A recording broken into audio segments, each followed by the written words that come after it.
Salut, salut! Alors, on m'avait demandé, ça fait X fois qu'on me demande la vidéo de ma tourte au chou. Et du coup, là que je la fais, j'ai pensé à vous faire la vidéo. On va commencer par les ingrédients et après, je vous ferai étape par étape. Donc, pour moi je choisis, alors là, d'habitude, je prends de la viande hachée. Là, j'avais du steak haché, c'est pareil. Je prends 500 grammes de viande hachée. C'est pas grave si vous reste de la farce, vous pouvez faire des lasagnes avec. Moi, on se régale, je fais des lasagnes ou des cannelloni et franchement, c'est trop bon. Donc, si vous en reste de la farce, pensez à recycler, faire du batch cooking comme on appelle maintenant. Avant, c'était inné. Hein. On jetait pas, on recyclait ce qui restait, comme la viande de pot-au-feu, comme c'était dans le mœurs, quoi, on ne jetait pas. Donc pensez à ne pas jeter et de faire du recyclage avec des lasagnes, des cannelloni. Vous pouvez, si vous n'avez pas assez, vous mélangez les cannelloni avec un peu de ricotta et c'est parfait. Il vous faudra 2 pâtes feuilletées. Là, je les ai achetées. Alors, j'ai acheté de la bio à côté parce que, en fait, tout simplement, j'ai oublié de congeler mon beurre. Et vous savez, au Thermomix, on congèle le beurre en cubes et après, on fait la pâte feuilletée. Sauf que j'ai oublié. Ça m'est complètement sorti de la tête. Et du coup, j'ai été obligée d'acheter de la pâte feuilletée. Mais ça fait 8 mois que j'achète plus de pâte feuilletée. Parce que je la fais maintenant. Donc, une fois de temps en temps, c'est pas très grave. Une tête d'ail. Moi, je mets, allez, on va dire que j'en mets bien une grosse moitié de tête d'ail. Voilà. Un oignon. La moitié d'un bouquet de persil. Alors, moi, le persil, tout simplement, pour pas le perdre et pour pas qu'il se perde dans le frigo, je le congèle. Et du coup, je m'en sers à ma convenance. Un œuf. Là, un chou-fleur. Bien sûr, le chou-fleur, je vais le faire cuire à la vapeur. Alors, j'ai mon thermomètre qui s'était éteint, il se rallume. Et un peu de gruyère râpée. J'ai oublié de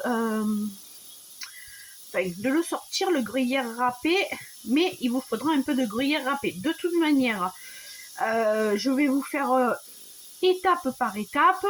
Là, c'était pour vous présenter un petit peu les ingrédients et un petit peu de pain. Moi, on a toujours fait ça. C'est du pain sec, hein, vous voyez, et je le réhumidifie avec un petit peu de lait. Du coup, je le remets et après je le mets dans ma farce. Ça donne le moelleux à la farce et j'aime beaucoup. Voilà. Donc, vous voyez, je vais couper mon chou-fleur en petits morceaux. En petits bouquets. Généralement, le chou-fleur, oui, parce qu'en fait, j'ai recommencé ma vidéo. Le chou-fleur, un chou-fleur, mais pas trop gros. Si vous le choisissez un peu gros,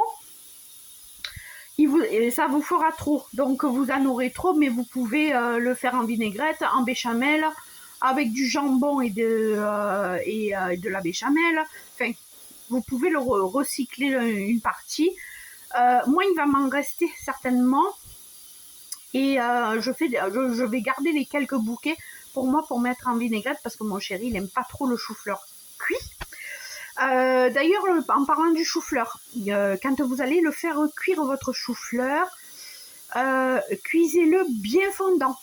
Si vous n'aimez pas trop le goût du chou-fleur rouge, même si dans les gens autour de vous et les enfants sont pas très friands du chou-fleur, cuisinez-le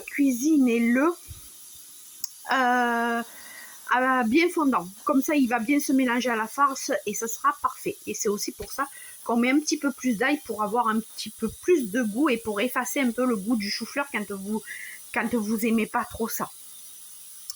Voilà.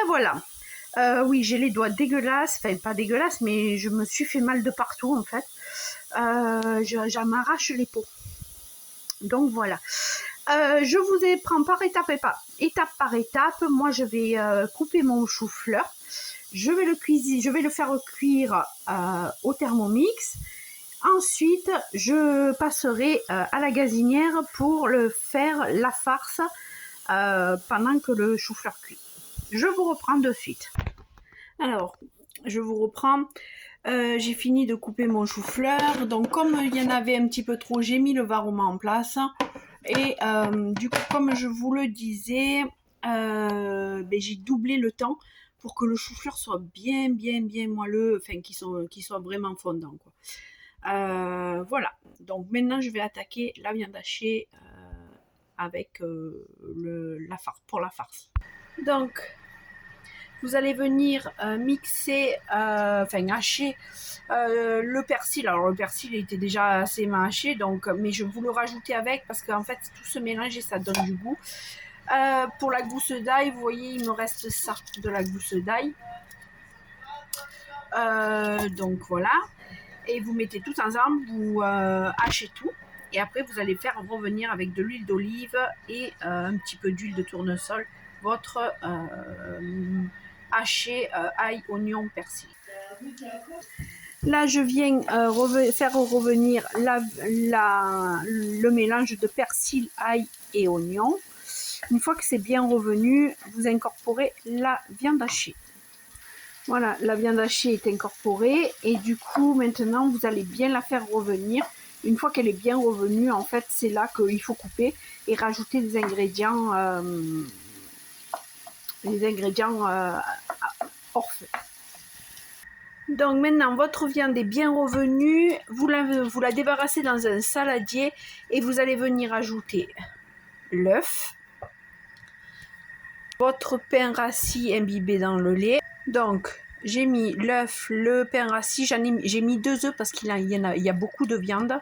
Donc, pour 1 kg, mettez 2 œufs et une bonne poignée de gruyère râpée. Voilà. À ce stade-là, si vous voulez, moi c'est comme ça que je fais les tomates farcies aussi. Vous mettez pas le chou. Vous rajoutez, alors moi pour les tomates farcies, je rajoute 2 poignées de riz cuit cru, pardon, et je farcis mes légumes. Donc tomates, poivrons, courgettes, je farcis comme ça. À ce stade-là, vous arrêtez et vous pouvez farcir. C'est la farce que j'ai toujours appris, que ma grand-mère m'a apprise, que ma mère m'avait aussi transmis. Et vous pouvez à ce stade-là farcir les légumes. C'est meilleur que la chair à saucisse. Très sérieusement, essayez et vous m'en direz de nouvelles. De toute manière, cette vidéo sera sur YouTube parce qu'elle va être trop longue. Je ne peux pas la mettre ni sur TikTok ni sur Facebook. Donc cette vidéo sera sur YouTube, sur ma chaîne YouTube. Cynthia, conseillère culinaire Thermomix. Voilà.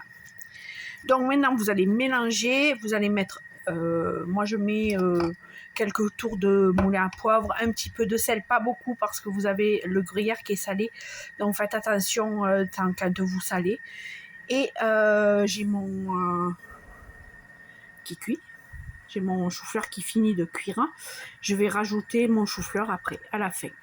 Donc une fois que votre chou-fleur est bien cuit, vous voyez, vous venez les goûter, hein, tout simplement. Et après, vous allez l'incorporer dans votre farce. Donc, c'est que ce que je vous disais, j'ai mis le contenu du panier dans la farce et j'ai gardé quelques bouquets pour pouvoir me faire un petit gratin béchamel.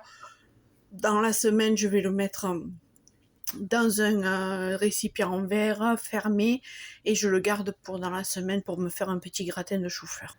Donc voilà, vous garnissez, garnissez un moule à manquer, vous mettez votre farce, bien sûr, comme je vous avais dit, il en reste. Donc je vais faire des lasagnes, je pense que je vais faire de la pâte fraîche et je vais faire des lasagnes ou des cannelloni, je ne sais pas encore, je vais voir. Et là maintenant, il faut remettre de la deuxième pâte feuilletée par-dessus. Alors bien sûr, vous pouvez, au lieu de mettre de la pâte feuilletée dessous, vous pouvez mettre une pâte brisée ou une pâte sablée, comme vous voulez, plutôt brisée, puisque sablée, elle est salée, à moins que vous la fassiez vous, et du coup vous la salez pas. C'est ce que je fais moi généralement. Et puis voilà. Donc voilà, maintenant que vous pouvez garnir, enfin vous pouvez décorer avec des graines de nigel, là j'ai doré et ça part au four pendant 40 minutes, une bonne quarantaine de minutes jusqu'à ce que votre pâte brisée, votre pâte feuilletée soit gonflée dorée. Voilà, donc n'hésitez pas à mettre un pouce un like, à commenter si vous avez des questions et à vous abonner. Bisous!